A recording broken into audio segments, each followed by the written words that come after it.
All right, welcome back. Another episode of Fletch Podcast. Your hosts, Justin Mulvaney and Brooks Benson. Brooks, say what's up. Hello, everybody. We are back. It's been about, a week and a half again. Yeah. Yeah, your boy is slacking on the editing and uploading, so that's on me, 100%, full ownership. But, what are you going to do? That's okay. It is what it is. Nobody's been writing in. Nobody's been mailing me their complaints. So, all 10 of you. yeah, well, they'll live. The people that, Yep. the regulars will live through it. They'll be all right. Yeah, They're not missing us too bad yet. But yeah, so no, I think this episode, kind of like last episode, we'll kind of just do a catch up a little bit. Not nearly as much in between life changing stuff, but we've got some things that we've done, and so we'll catch each other up on, or catch the listeners up on what we've been up to and what we got coming up. So I guess what have you been up to recently, Brooks? Oh, just trying to get things in order for the wedding. We got a photographer and a DJ. That's good. It does. Yep, they're expensive. Kind of ridiculous. I will say a quality photographer is worth the money. Like, yeah, for sure. Like we knew we were, like, because of how cheap the venue was, we were like, okay, we can kind of definitely splurge on the photographer a little bit. Yeah, So the few places to like not be frugal about the spending, or to be more carefree about the spending, just like, hey, whatever it costs for quality, it's photographer. Like, if you don't have a quality photographer, it kind of sucks. Which we didn't have that experience, but we've heard it sucks when you don't have a quality photographer. So yeah, no, yeah, 100%. Like, there's this one. I don't know if my mom's gonna listen to this or not, but my mom's a custom picture framer, and so she knows a bunch of photographers, and she recommended this one. And, I mean, she's a super nice lady. Don't get me wrong. Like, we've known her for a while. Chelsea looked up her work and just didn't like it at all. So I kind of felt bad because I knew my mom was really wanting us to go with her, but at the same time, like, if Chelsea doesn't like it, then probably not the best idea. Can't do anything about it. Yeah, no, you got to find somebody who matches your style and a style you like. Perfect. You gotta go with it. If it's not your style, don't go with them, because you're not gonna like them in the end. Exactly. Yeah, because if we don't like them, like, that's the only pictures we have forever. Like, exactly. So yeah, got that taken care of. The Avs lost. That was brutal. Yeah. That was tough. That was a tough way to go. They shot themselves in the foot that series, so they deserved it. Yeah. The Nuggies are moving on. Nuggets are moving on. That was good. It's good. I don't care about basketball. Coach. I only care that Jokic or whatever. I'm more invested because the Nuggets fired their head coach right before the playoffs, and it's like, I would love to see them, like, make it really far in spite of all that. Oh, that would be, yeah, it would be really cool. And I mean, shoot, I guess, their assistant coach is taking over, but I feel like Jokic is like, I'm the head coach now. I'm in charge. I am the captain. So yeah, they got the Thunder next, which the Thunder are actually really good this year. I saw the record. I was like, oh wow, we're good. Well, the Thunder, they swept Memphis. So it should be a good series, hopefully. Trying to think what else. I went fishing yesterday for just a few hours in the morning with my buddy, our buddy Mike. And I caught one trout. So. What kind of trout? Just a rainbow. It was a stock rainbow, probably about 10 inches. We went to Aurora Reservoir, so pretty close to here. which is nice. You don't have to go too far. Don't get me wrong, I love going up to the mountains and fishing up there because it's incredible. But it was just nice to stay local and not have to drive as far. Yeah. And there's a lot actually a lot of like really good fish in Aurora. Nice. And it's just, so because I know Jurga was saying like they've caught some massive trout there. They've caught some like 4 to 5 pound bass there. Like some really nice walleye. And I was like, geez, so I only threw out just my regular trout setup, which is I put weights on the bottom of the string and then tie a little what do you call them? I have in my backpack right now. A tie like a little. It's like a string with a hook on it. And you just tie it just a little bit above. Like a leader. Yeah, leader. Tied a leader on it. And threw some power bait and just casted it, let it sit, and finally had a bite, and wow, got him. Nice. It was funny because like we got there, and then within 30 minutes later, these other two, this husband and wife, get there, and immediately we're just on fish. We're like, what the hell are they using? Yeah, the magic bite. Yeah, it's because they're Asian. Man, they're good at fishing, dude. I don't know what it is. Asians are good at fishing, so props to them.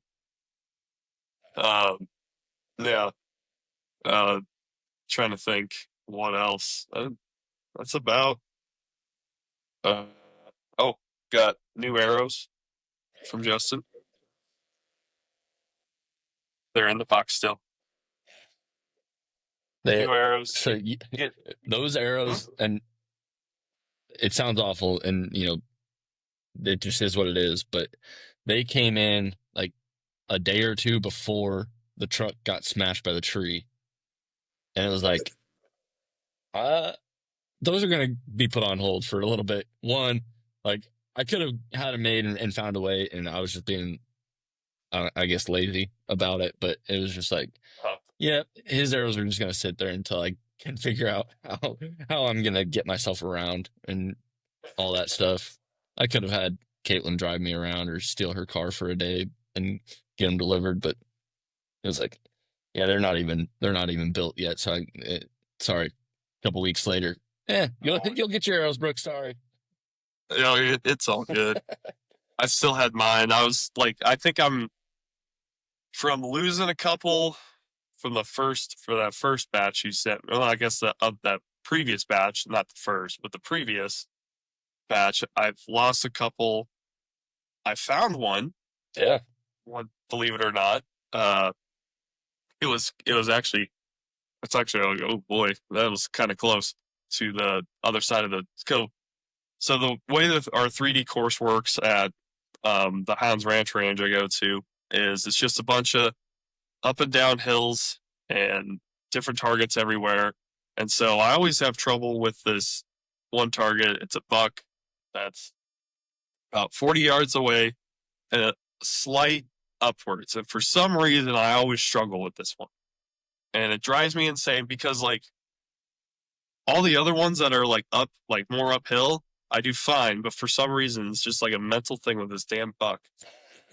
And I at least miss it one time before I correct myself. And so it was one I just completely sent. It went below him, and there's like a hill behind him, and it just took off.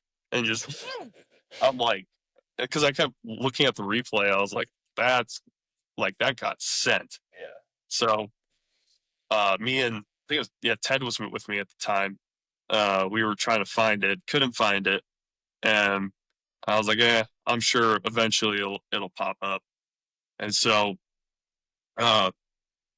this was it last weekend or I can't remember. I think it was like a week ago or so. No, yes. Shoot, I think it was a week ago when you texted me. It was, yeah, probably like a week or so. Yeah, so like a week or so ago, I was at the range and I'm walking the path, and so you hit the buck target. I think, I was in a hurry that night because I wanted to get a few 3D shots in, but I was in a hurry because it was getting dark. And but I didn't. I was like, I looked at the buck. I was like, not today. And so I went around, and then, so you go around to the right, around because they have a trail. There's a trail system that they have for it, and so you have to go follow the trail. And then there's a doe up high at 30. I was like, no, not today. I'll just skip that one because I was like, oh, I was trying to get to the elk at 80 yards, which that one's at a slight uphill, the elk at 80 yards, but I always do fine with that one. But for 40 yards at the buck, I don't know.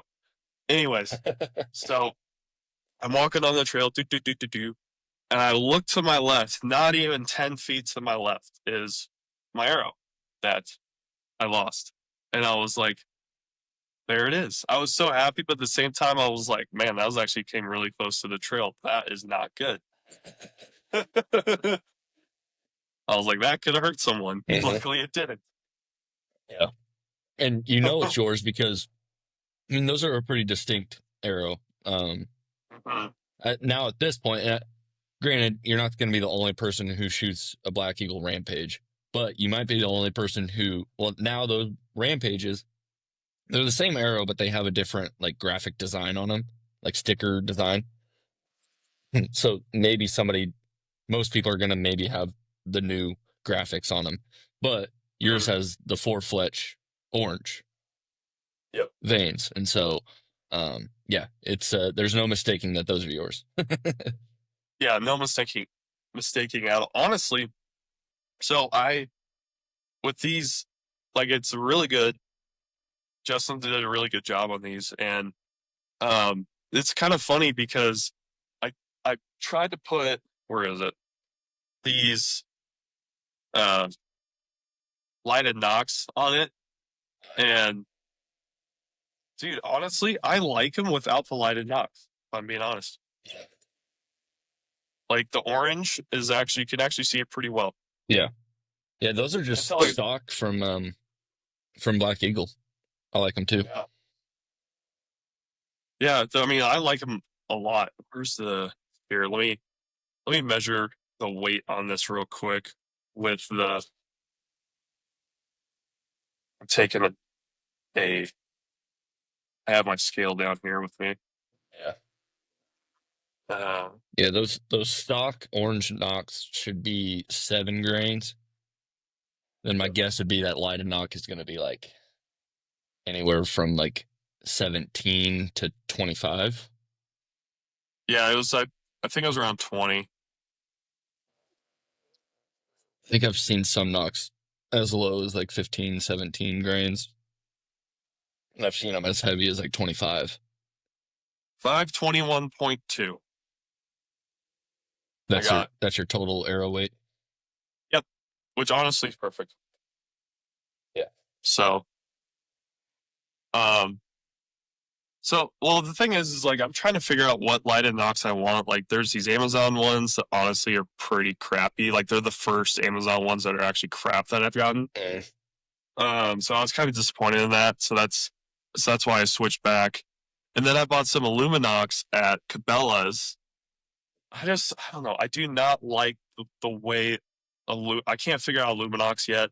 Like, you have to put them in a certain way, and you have to like shake them to turn them off. And honestly, I like the Amazon ones because it had just the on and off switch on it. So, but at the same time, I'm like, if I'm going to spend money on lighted nocks, I'd rather go. There was the raised, I think it's born and raised guys, the raised nocks or yeah. Those guys, they made some lighted nocks that actually look pretty quality. They're like 5 for $35 or something. So I'm gonna eventually get those. Yeah, I've seen their ads on Facebook. Yeah, 5-pack for $30. See, honestly, that's not that bad at all. You got green. They seem quality. You got all sorts of different color options. Yeah, so I think I'll get those eventually. I got too much going on this month to worry about getting those as much as I want to. Yeah. Honestly, I mean, I wouldn't worry about getting them for 3D because we were talking right before we hit record. You're going into like these 3D like tack style things where you're kind of shooting long distances, tough shots, and it's you have a pretty high likelihood of losing a few arrows. And so if you're putting lighted nocks on all of your arrows, especially for 3D, you're either going to lose them, not because you're a bad shot, but you're just going to lose them because, they're really, the idea is they're really tough shots. And so you might, you know, fling one, lose it, kind of like you did on, like you said, that your 3D range, and they just go 100 yards farther or 50 yards away, and you don't have the time in those event settings to go spend 20 minutes to go look for your arrow. If it's gone, it's gone. Like, you either find it or you don't within like a couple minutes. And so it's like, well, there goes a $5 knock or whatever, $6 knock, and then on to the next. Or if you're shooting in a pretty decent sized group, you got 4 or 5 other people shooting with you at a target. There's a pretty good chance that they hit your knock, break your knock, and all of a sudden there goes another $6 knock. And so, for 3D, I wouldn't be too concerned about having lighted knocks. They're nice, and they're good for content, which I know that's kind of the goal for you, is to have some, to be able to see better on camera. But yeah. Yeah, I agree with that. And I think Western Hunt Fest is definitely more of a competition style. Yeah. Like TAC is obviously, it's a competition, but it's more for fun. Like you can get a scorecard. Yeah. And there's no overall winner or whatever of TAC. And you could just have fun with your buddies with the scorecard, and that's it. It's like golf essentially.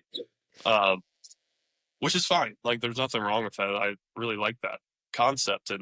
But I think Western Hunt Fest is more of a competition style. So I know, like, if I have those lighted knocks, if I hit like dead on, people are going to see that as well. Yeah, they're aiming for your knock. Yep. So, yeah, first Western Hunt Fest this coming Saturday. There you go. Fired up. Mm-hmm.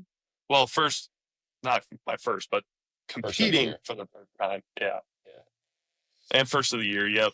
I was going to go. It's a Friday, Saturday event because Mother's Day is on Sunday. I think that's why they chose it. It's at Air Force Academy, so it should be fun. I'm just going to go Saturday. I was hoping to go Friday, but with me having to go to 2 TACs this year, and I'm going to have to miss 2 days of work for both of those. I was like, I might as well just save the PTO and just go Saturday, it's not a big deal this weekend either way. It's like, oh well, I'll just go Saturday. Right. There you go. Yeah. Right on. So what's been going on with Justin? Oh, shoot, man. I mean, I finally got the truck. Loving the truck. So there's the update on that. Tell the folks what you got. Ram Bighorn. Got a Ram Bighorn 2020. Is it a 1500, a 2500? Yep, 1500. So it's the Hemi 5.7 engine, so everything's basically the same. Well, I say that, but it's different because the old one was the 1500 Express, but it was a 5.7 Hemi as well. And then on the old truck, but that one was 2018 model or year, and then Express model, 4x4, all that good stuff. This one is a 2020, has almost the same amount of miles that the 2018 or my old truck had, but it's a 2020 year, and then it's a Bighorn model, and it's got a long bed, and it came with a bed cover, which is nice. And so it's like one of the most basic stock, like Ram or Mopar is like their whatever Mopar brand bed cover. It's fine. It'll do. It's not like waterproof or anything. It covers it pretty good, but it's not like perfectly waterproof. So eventually might look at upgrading. We were looking at getting one anyways for the old truck, but we've got this one and it works pretty good. But eventually we'll get one that's maybe more waterproof or more durable, whatever. But there's that, and then this one has a little bit more upgraded interior package. So the center console, like entertainment, infotainment, whatever system, touchscreen, plug it in, Apple CarPlay, all that good stuff that the old one did not have. And Apple CarPlay is always nice, a little bit more safe, and Oh, for sure. added features. But this one, still 4-wheel drive. I'll probably never get a vehicle at least for myself that's not 4-wheel drive until I stop hunting, which is never. basically when I die. So, yeah, so all that good stuff. And then this one has the trailer brakes, came with it, stock. And so I don't have to buy a aftermarket system or whatever to put in. And so it'll be nice whenever we get around to having a boat or decent sized trailer or like enclosed trailer, something like that has trailer brakes, just to make it a little bit easier, smoother ride and all that good stuff. So for sure. That's one thing my truck didn't come with. It did come with a trailer brake, which is the old one didn't have it. I was gonna have to buy I don't know, like you don't need them. They're just nice if you have a trailer that has trailer brakes. You want to be able to use those, and so I think in certain states it's like by law you have to have it over a certain amount of poundage. Yeah, that you're towing. Mm-hmm. So nice feature to have. I mean, we don't have any trailers right now, but eventually, like I said, we're looking at getting a boat sometime in the future, and maybe we'll get an enclosed trailer for duck decoy. Hey, all my duck decoys and eventually goose decoys and all that stuff. Like it probably just needs to all be in a trailer, and it just like be what I have everything stored in, and then I can just haul that and pick and choose whenever I go hunting out of that. But yeah, so the truck is good. I'm happy with it. I like Ram. I like the Hemi, good engine, all that good stuff. So far, I've only put like maybe 1,000 miles on it already, which maybe is a lot, maybe not, but running good, so can't complain. You're enjoying it, so yep. So, no, other than that, now that I have a truck, I can go hunting more often, or not on somebody else's clock, because Tanner had to pick me up the first time for opening day turkey, and then it was like, well, I can't really go because Caitlin needs her car, and I would need to take her car to go hunting, and so it was like, well, I'm just not hunting. And so I've been able to go a couple times now. Let's see, I've only been out 4 times. Opening day, once with Tanner, once with Caitlin, and then once solo. So opening day, we didn't see anything. When I went with Tanner, I think we talked about that one. We saw what we think was a Tom or a Jake, and it ran off, and we saw a hen fly over us once we got set up. And then Caitlin and I went a couple weeks ago, and maybe it was a week ago at this point. But yeah, we saw a hen in the field. She came out from the roost, and she like just walked across the field, or she might have ran. But anyways, we saw her come out. We never saw any Toms or Jakes with her. And then I went on Thursday this past week, and I was sitting there, and I guess we'll kind of give you the hunt highlight of this. I was sitting there and just kind of being still, being quiet. I would give a few clucks, a couple yelps, just to be like, because I have a hen and Jake decoy set up, and just to keep the realism. If there happens to be something walking around and they hear it, they're like, oh, they are alive. They're out there. So, kind of twiddling on my phone, keeping an eye on the field, cluck, yelp, whatever.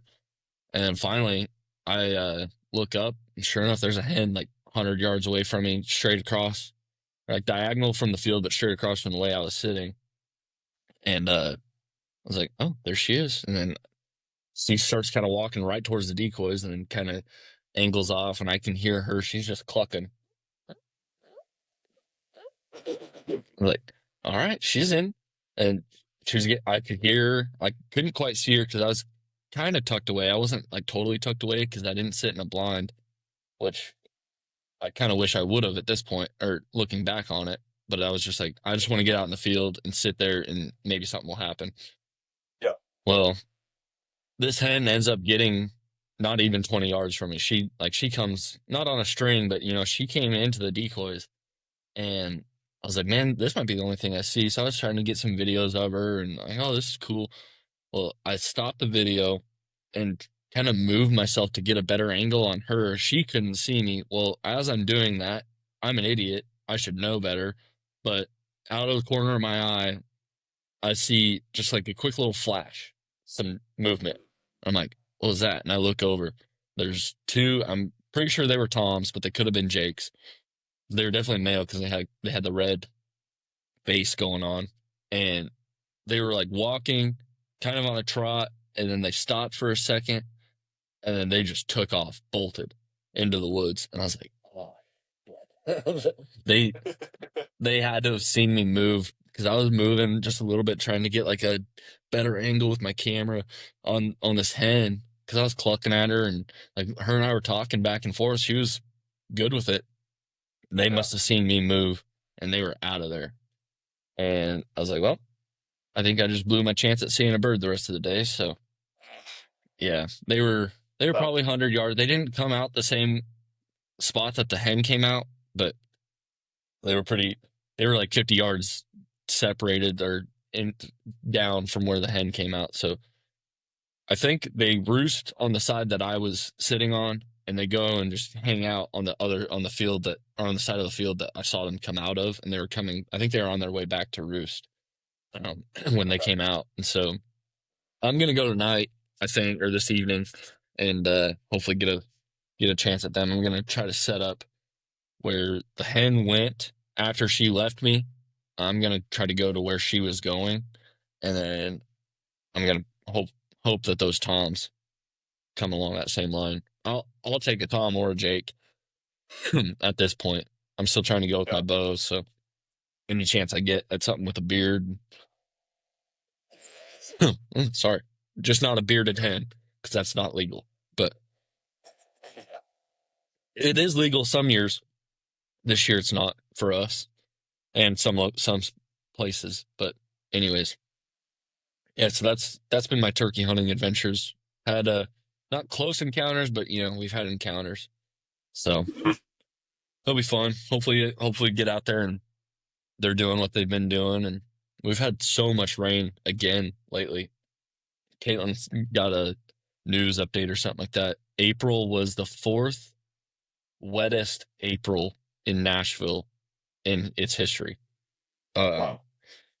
It was like sometime in like the 1800s, and then like all the other ones were like 1900s. It was like wet, and then this year was the 4th most wet year or April in Nashville's history. So we've just been getting pounded with rain.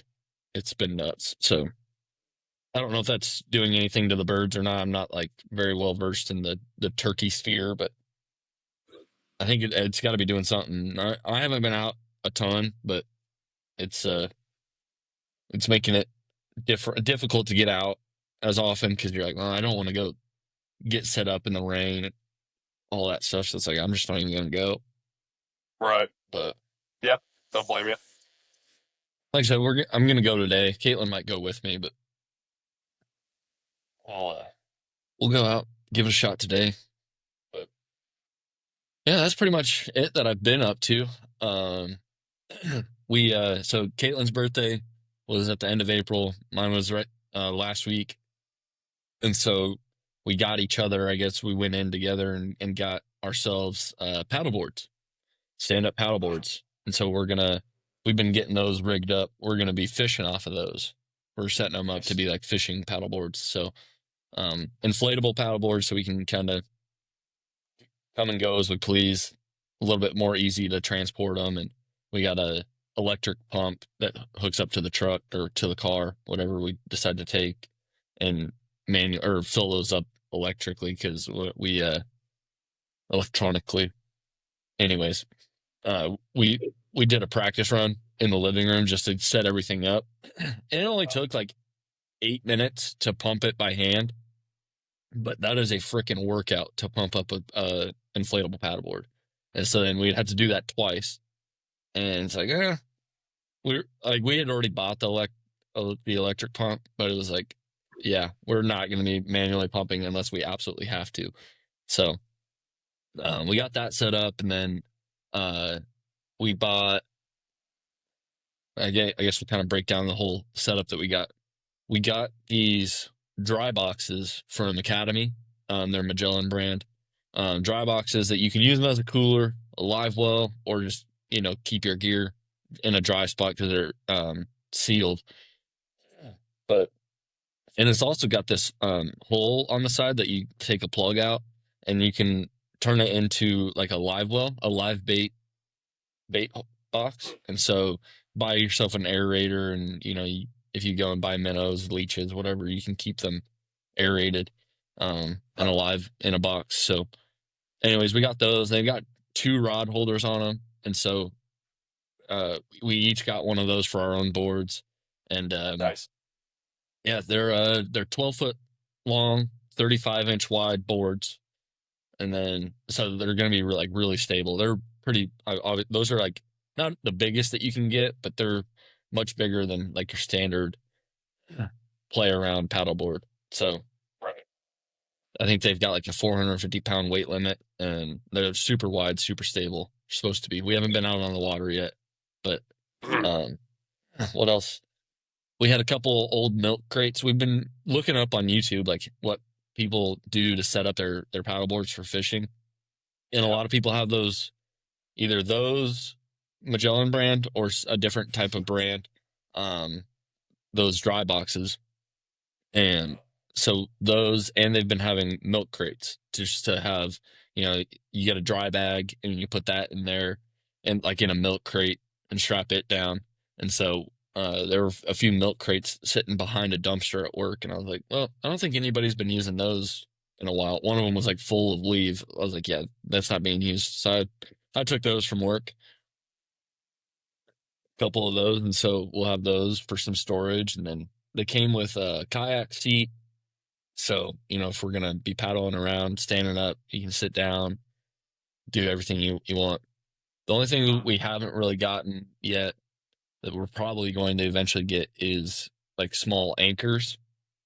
So we can anchor up on a spot if we really want to jig from a spot or, cast and not have to worry about paddling so much. But yeah, we're pretty excited about it because we've just been fishing from shore, and it's like, man, it's just like a pain in the butt to have to like walk all the way around a spot to get to a different spot to fish from. And we've been getting snagged on other spots, and there's just a lot more you can do, a lot more places you can fish from when you're out on the water. So yeah, we're getting set up for that. I think we're going to go on Tuesday this upcoming week.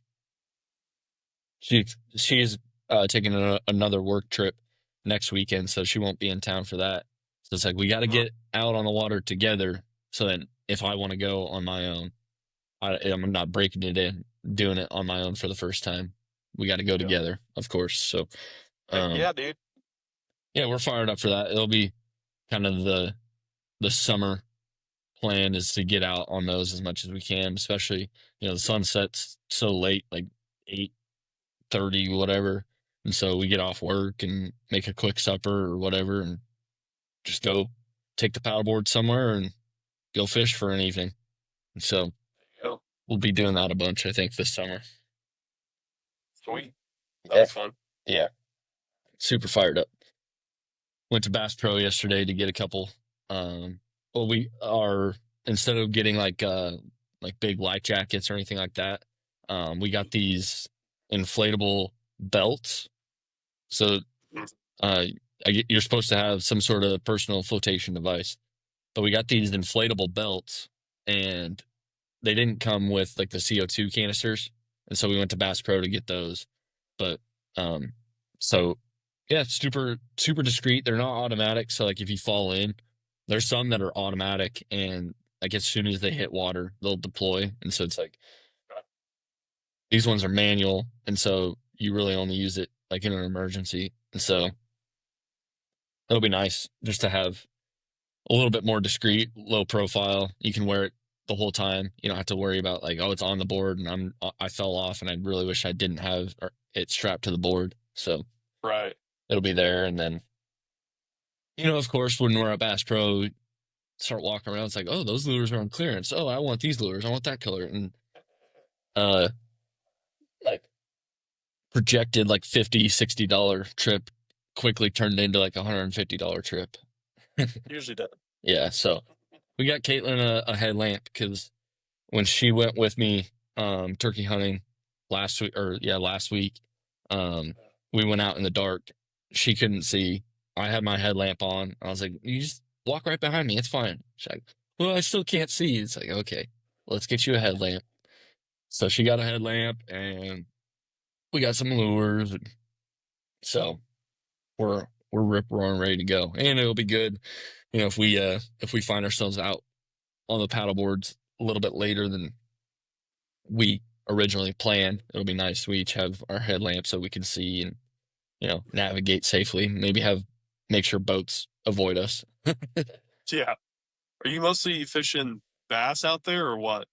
Yep. So we've got bass, largemouth, smallmouth, all those normal ones. There's white bass, striped bass, hybrids, and then there's crappie as well. And so, at least on this lake, and then the other lake up north, they've got all that, and they've got sauger, which is like a walleye type of fish.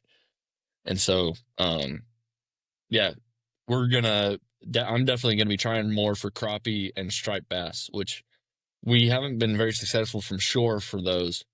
They've got like crappie trees or whatever, I guess you could call them, that there's a bunch of PVC pipe and they're set up so that, the fish will go and breed there or whatever and hang out by these pipes and trees, whatever. And so it's really more for like you go over to them and jig by them. Well, when you're fishing from shore, you're not jigging from there. And so it's like, well, get those paddle boards and paddle out to those because they're not too far from shore, but whatever. So I'm going to be trying to catch some crappie because crappie is really good. You can do a lot of things. It's more of like a white fish. We've never eaten bass, or I've never eaten bass. And so like largemouth, smallmouth, but like I think we've had striped before. And those ones are pretty good. So that's what I'm trying to catch is white bass and striped bass and crappie. And so that's the goal. And then we will go up to Old Hickory Lake, which is the one up north, and try to catch some sauger. Hopefully we can find a way to paddle out to a spot that maybe has a little bit better sauger spot because we haven't been very successful with that either. I don't think I've ever even tried to fit. Granted, I've lived in Colorado my whole life. I don't know if sauger's out here or not, but because we're a big trout state. Yeah. No, they got walleye. I feel like you either have one or the other, and like there's some places like in like a transition area. I don't know walleye biology and geography of what is where, but they're basically the same fish. They just kind of look a little bit different. Some places will have sauger, some places will have walleye, and then like the river systems they'll like intertwine, and then they'll actually breed with each other, and they'll call them saugai.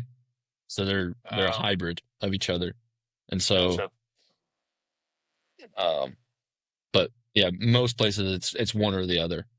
And then, like I said, like river systems, you'll run into like some saugai because they'll find themselves commingling, make some hybrids there. We got walleye out here. We got obviously trout. We have bass, smaller bass compared to where you guys are at. That's one thing I would love. I would love to get just a massive like 15-pounder and Oh, that would be so much. I've never caught a bass in my life, and that's like the dream fish. Because I mean, yeah, the dream fish out here is a big old lake trout, or a northern pike, and which are phenomenal. And that's obviously what I've always wanted. Because the biggest trout I've caught out here was 19 inches up in Terriall, and that was cool. And but one day, like if I could get a lake trout and a northern pike, like a big, I've caught a baby northern pike like this long before. So it wasn't like, I was like, oh, cool, it's a pike. I threw it back in anyway. I shouldn't, well, I should have killed it because they are a nuisance here. So that's my bad. Whoops, I didn't know at the time. But yeah, that's, other than like those, freaking big old bass is what is a dream. I would love to do that. So I'll be coming out to Tennessee to fish. Yeah, Caitlin and I went fishing early last week. I think it might have been, I don't know, a little while ago. And I caught it might have been like a 2-pounder, but pretty decent little largemouth. I'll throw a picture on here and I'll send it to you, Brooks. But yeah, I caught a decent, it wasn't like a monster largemouth, but I think it was the first largemouth I've ever caught. And so, yeah, it was pretty decent fish, fishing from shore. We hadn't got the paddle boards yet. Like I said, we haven't been out yet. So, but yeah, a little bit of that. We've caught a couple bluegill. We haven't kept that, or haven't kept those. Forget what else. I went and fished on the Cumberland a couple times last year, and I caught a couple other fish that I forget. I think one was like a drum. I think I caught a drum out of the river. I didn't keep it. It was a decent sized fish. It gave me a good fight, but it was like not keeping that. But yeah, we got all sorts of different fish out here. Well, I would love to get back up to Wyoming, especially at least with my family, like a summer, spring, and take you up to Glendo with us and go fish for walleye, and then and cook some walleye. Because my dad's, I mean, I'll put the episode out tomorrow or this Monday the 5th. I was supposed to put it out last week, but I'll put it up this week. He's caught lots of big walleye up there, like 29, 30 inchers. And so, yeah, some big walleye, through the ice, normal, like trolling, jigging, like you name the type of fishing, he's caught them every which way. But yeah, so I'd love to get back up there like a late spring, summer time, and because that's when the fishing is like really good up there, and get you on some walleye. Dude, absolutely. Yeah. Who I was talking to someone, or it might have been Mike's buddy that came with us yesterday. We're talking about Glendo, and because no, it wasn't him. It was one of our community service guys who's he's actually a big hunter, and he works for an outfitter out east, and he fishes a lot as well. And he was up. I was telling him about Glendo and fishing. I've heard really good things about there. It was like, oh yeah, my buddy, his parents live up in Glendo and they fish a ton. Yeah. But full side story. But yeah, Glendo, we got to go. Yeah. It's only 3 hours from here. Yeah, it's pretty easy trip, and it's an easy weekend up there, and especially now it's a weekend to see buckies, baby. Yep, stop both ways. But yeah, I mean it's even better now that like they've got their house up there.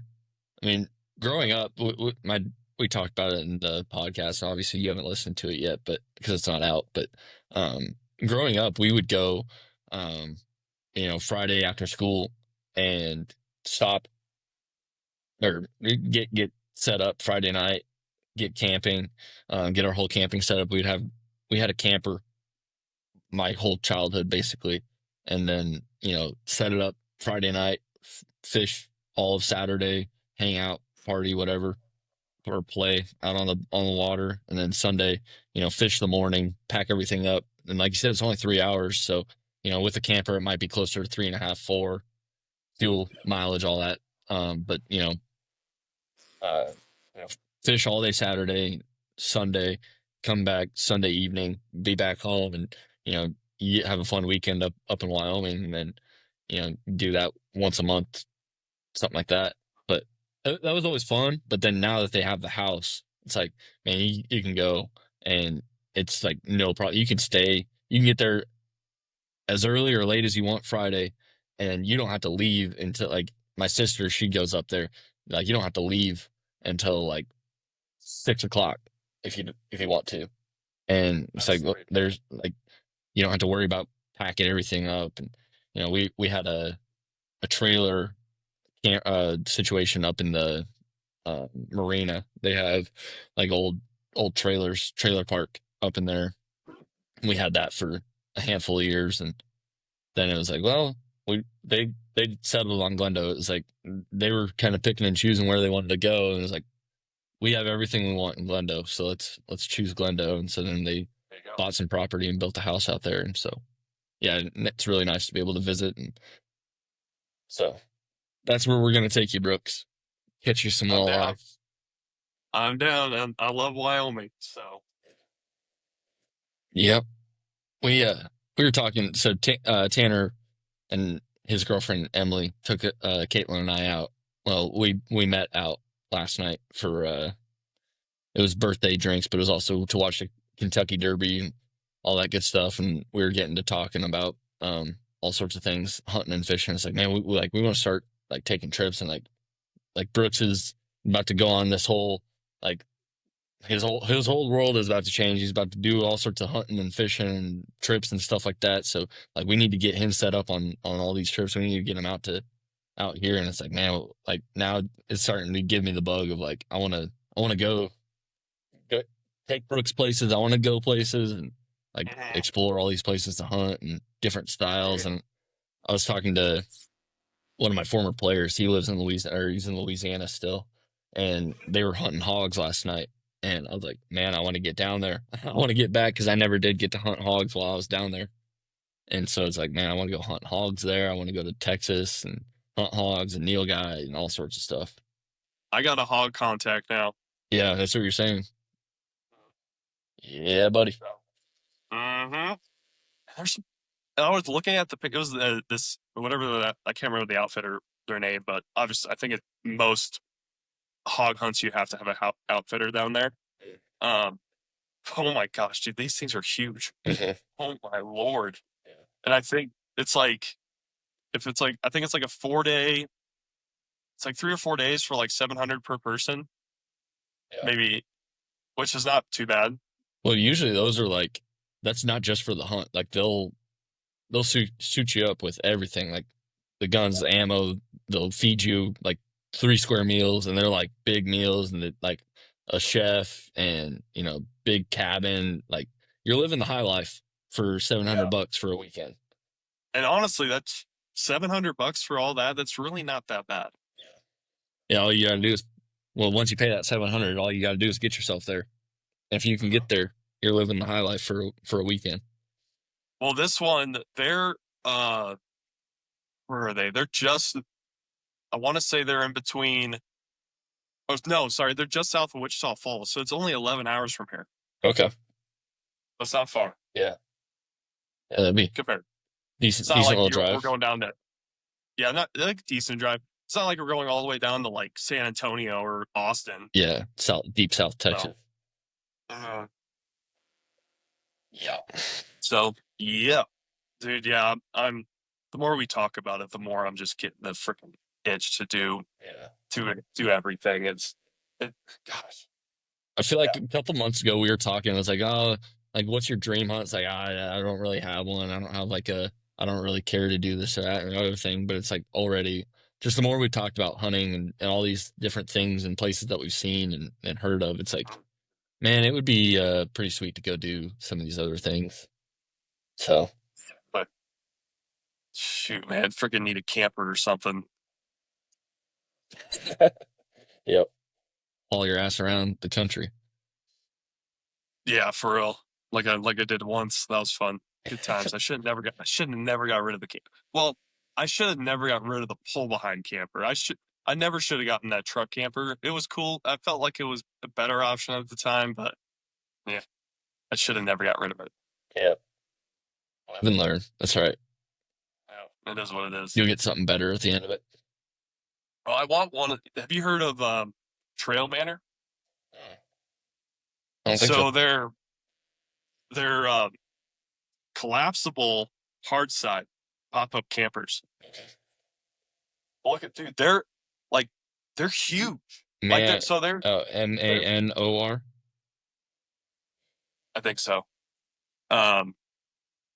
There's A-frames, which are nice. They're small, they're nice and compact, which are cool. But these Trail Manors, man, dude, they you could get a king size bed in them, and they're collapsible. It helps you on fuel mileage. They're lighter, and it's not like anything crazy where it takes forever to set it up. It's just comes down, come up. They're really cool, and you can get one for a good price. Yeah, it looks like one of the small campers, and then it pops up into almost a full size camper. Yeah, dude. They're huge on the inside. It's a really cool. That's one I would love to get. And you can get it for good prices too. So yeah, that looks sweet. Eventually. Yeah. Well, then the nice part with campers, man, is you can. I mean, I know it's debt, but you can do 80 months or 100 months or 150 months, and finance it for a long time, and it's only $150, $200 a month. Yeah. And so I feel that could be worth it as long as I use it and not just let it sit. Right. But the thing is if I get one like that, it's okay, well, I'm going to have to find a place to store it. Which, I mean, won't be difficult, but they charge an arm and a leg out here. They got some aggressive tires on there. Yeah, they do. Come stock with some pretty decent little tires. Yeah, I would like one of those or the Black Series. From Trail Manor? Or is that a different? So look up Black Series campers. Okay. They're more of an off. They don't fold or anything. It's just your standard camper, but they're a off-road type of camper. Okay. Yep. RV camp? Not the RV camper? No. It should just be Black Series. Not toy haulers. Off-road. They're toy haulers. They have different ones. I think that's they kind of be called the Black Series. All right, I'm looking at them. They're really cool. They're expensive though. They're oh geez. Yeah. But the suspension on them, I think it's an independent suspension, so they're really nice. Yeah. Oh, it's hi, Tampy boy. They're a little pop-up campers. Huh? It pops up a couple feet. It looks like. Oh, that's one of them. Yeah, there's different sizes. There's a I'm looking at the smallest one. Okay, yeah. There's the smallest one does pop the up a little bit. HQ12. Yep. HQ21. And I think it goes out to 24. I think the 21s looks like the biggest, and then they have a 21 HQ21 balcony. Oh. Yeah, those have some aggressive tires and dual axle. Dual axle, that's what it's called. I was I can't remember how their suspension setup is, but yeah. Yeah, those are sweet. Those are pretty aggressive. I'm gonna put all the links for all these for the people that are just listening or watching, whatever, and we're not showing it on here. I'll put all the links in the caption or whatever. My mom got after me. She was like, "You guys talk about all these things. Have you ever thought about showing us what you're talking about?" That's a great idea, Mom. Got a good point. At first I was like, no free ads, but it's these people are listening to us watching, like the 10 people that listen and watching. They're like, what are you talking about? I want to see what they're talking about. And I don't put any links in there. So especially for you, Mom, I'll put those links in so you guys can see all the things. We'll put the raised hunting, lighted nocks, the trail manor campers, and the Black Series campers, just so you guys see what we're talking about.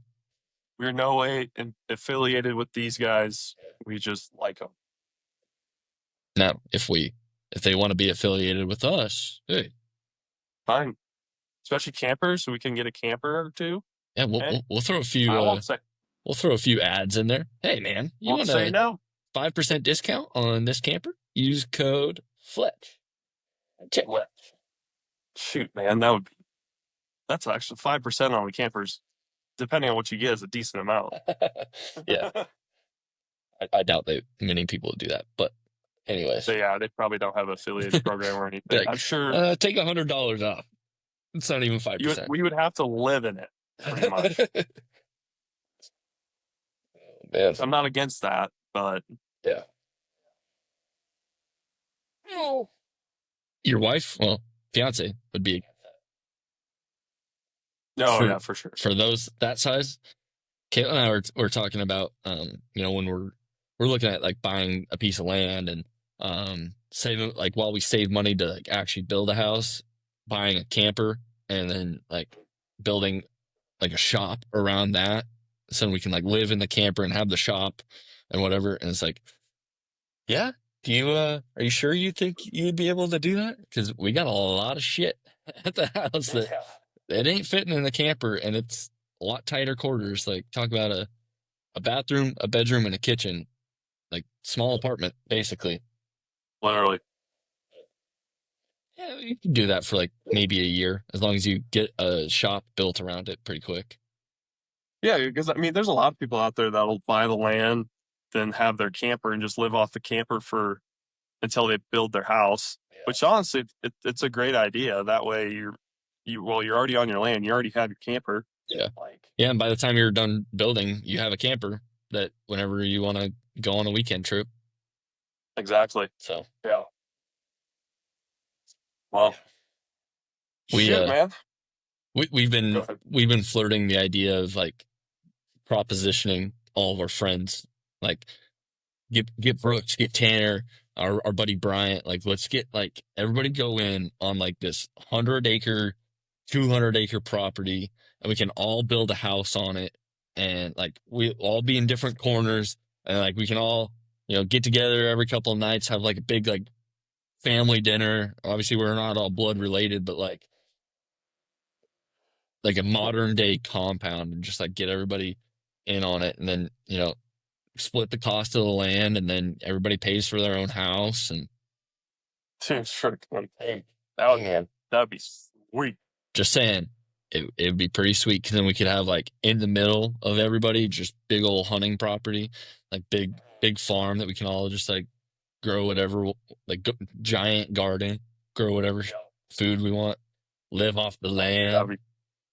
That'd be so sweet. Just like, it's like kind of a joke. Like, we're actually kind of serious about it. Like, that would be sweet, because we'd get everything we'd want out of it. We want to have acreage. We want to grow our own food, have hunting property, all that thing. Be close to friends and family. It's like, you get all that. Big 100-acre piece of land. I'll probably be finding a place that actually fits all that criteria. Yeah, that would be. Yeah, we would have to. Yeah, go. I mean, kind of middle of nowhere. It's out there for sure. It's just finding it. Yeah, you would not be very close to downtown Nashville. You would not be close to downtown Denver. Nope. Which is fine. Yeah. There's places. Maybe we start doing some shopping. Shop around for some land, for a compound. Yeah, freaking Denver. Man, dude, what a dump that place is.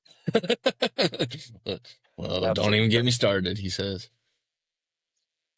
We were there last night. Well, not downtown, but we were in Denver last night for this banquet with Caribou Gear. And it's just like you just drive around and you're just like, what a terrible place this is. Yeah, it's just going way downhill fast. Yeah, it's sad. It really is sad. But we did meet an old guy. His name was John. He's from Pete's, Colorado. He sat at our table. Yeah, cool dude. And we asked him like, "Oh, where are you from?" And he goes, "Oh, I'm from Pete's, like about 10 miles out of town, but I'm from Pete's." I'm like, "Sounds familiar." And he goes, "Oh, it's between Sterling and Sydney." I was like, "Oh yeah, that's right. I always drive through there going to my grandparents." And he goes, "Oh, where your grandparents live?" I was like, "Gordon, Nebraska." He goes, "Oh yeah, I've been to Gordon a lot." I was like, "Oh, that's funny." Because whenever I tell people my grandparents are live in Gordon, Nebraska, they're like, "The hell is that?" That doesn't even exist. You're making that up. Yeah. They're like, no, it's a small town of 1,500 people. It's probably less by now. But anyways, Chance, what you coming and say hi, buddy? Hey, Fancy. Say what's up. Chance, you want to come up here? Come here. Come here. Come here.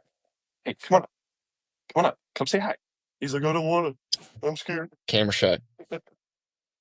You camera shy, buddy? Huh? He's like, I just want to be down here with you. Speaking of the banquet, did you win anything? Did you win the shotgun? Dang it. No, dude. Honestly, man, like it was cool. Like we met some cool people. Don't be wrong, and talked to the older dude at our table, and it's just it sucks when you go to those things and like there's the live auction and you can't buy anything. And they did the general raffle after the live auction, so we're just sitting there. I was watching the Avs game. I was just waiting, and I'm like, I can't, because like there's a lot of cool things at the live auction that they're giving away. But I mean, they were like, "Oh, start at 1,000, 1,000, 1,000." I was like, I don't have $1,000 to just give. Yeah, like Right. only reason we're there is because Caribou Gear donated product. Yeah. So, well, I mean, it was cool. It was it's called shoot, gosh dang, what was it called? Like American Heroes, in Action, I think. And it's a nonprofit that helps veterans get out and do outdoor adventures. So whether that's fishing, hunting, anything, just outdoors, and it was definitely cool to see. There was a lot of cool people there, and it was definitely for a good cause. A lot of people there, which was cool. But yeah, we were just like, man, I just want to. We were there for 5. I thought we were only going to be there for I don't know 3 hours max. We were there for 5.5. Dang. Yeah. So it was a long time, but it was good. It was fine. Right. Well, I guess, have we broken the news? I feel like we might have on the last episode you and I had of you're now working with and for Caribou Gear. Well, yep, I am part-time. Part-time for now. Gear. For now. So. For now. Yeah. So I guess your current role in your part-time role, you are doing what? Oh, sorry. So mostly just I'm teeing it up for you, Brooks. All you gotta do is hit it out of the park. Mostly just doing events right now. So like for like Western Hunt Fest, the 3 Western Hunt Fest coming up, what I'll be doing for that is just, all right, I'm going to bring the 10 by 10 tent down and have like a QR code. And then if people want to buy something from Caribou Gear, that QR code will be like 10% off or something of whatnot if you buy it from Western Hunt Fest. So I'll be just doing that for Western Hunt Fest. But I'll be doing 2 total archery challenges, South Dakota and here in Colorado.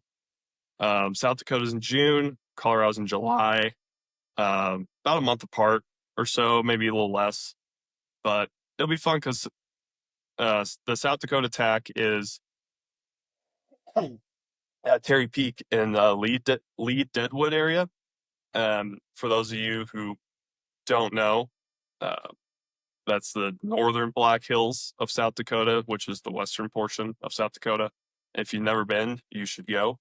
Turn on. Let's see. Am I still here? Okay. Sorry, my phone did something weird. So that'll be fun. I grew up going to the Black Hills, so I'm excited for that. Nice. But I mean, I've never really spent time in. I've spent time, but I'm always in the Southern Hills area. I've only gone up to the Northern Hills a few times. So it'll be cool to spend some time up there and see what it's all about. And apparently they get around like 2,000 people at the South Dakota TAC, like average. Right. So yeah, when they told Ted that, he was like, yeah, I'm in, let's do this. Right. It's a whole lot of potential there. A lot of potential. And so yeah, we got that. And then the Colorado TAC, which is at Purgatory this year in Durango, which apparently is just gorgeous. I've never been before. And so the last few years, it's been at Sunlight up in Carbondale. Then I think since Mountain Archery Fest folded, then they took over Purgatory. Yeah. So that'd be cool. And then I'll be doing the Outdoorsman Days for them in August. And then kind of just seeing where it goes from there. Right on. Right on. So go say hi to Brooks at all these events. He'll get you a good little deal on some excellent Caribou gear. Excellent Caribou gear. The finest. The best. The best game bags, the most beautiful game bags. Never seen anything better. You can't find anything better anywhere. Can't. Not even if you tried. Oh, man. Exactly. Awesome, man. Well, I think we have brought it up, but again, it's always good to share that you're doing something cool now, and I guess you've always done cool things, but it's a cool change. So. No, yeah, it really is. It's something I really enjoy. I'm interested in, and being able to go to the different trade shows. I've only been to 3 trade shows with Caribou Gear. One, the International Sportsman's Expo, which was my first one last year, and then 2 Mile High Hunt Expos. It's just it's been fun talking to people, meeting people, and doing all that. So yeah, for sure. Well, I think that about wraps her up. You got any closing thoughts? No, I don't think so. No. It's 3D season. Make sure you're sighted in. Then if you're going to Western Hunt Fest, yep, and you're going to TAC, any of those other things that Brooks is going to, representing Caribou Gear, make sure you go say hi to him at those booths and say hi to him out on the range. Make him shoot his best. Please. Yeah, challenge him. Because I need a challenge. So. Yep, but go say what's up to Brooks this weekend and other weekends, and as he's out and about making his rounds, say what's up, and hopefully he's maybe wearing a full Fletch hat or something like that. And represent us a little bit, us little guys. Mm-hmm. So awesome. Well, I don't have any other closing thoughts, but that'll wrap it up. Appreciate you guys listening. We'll catch you guys on the next one.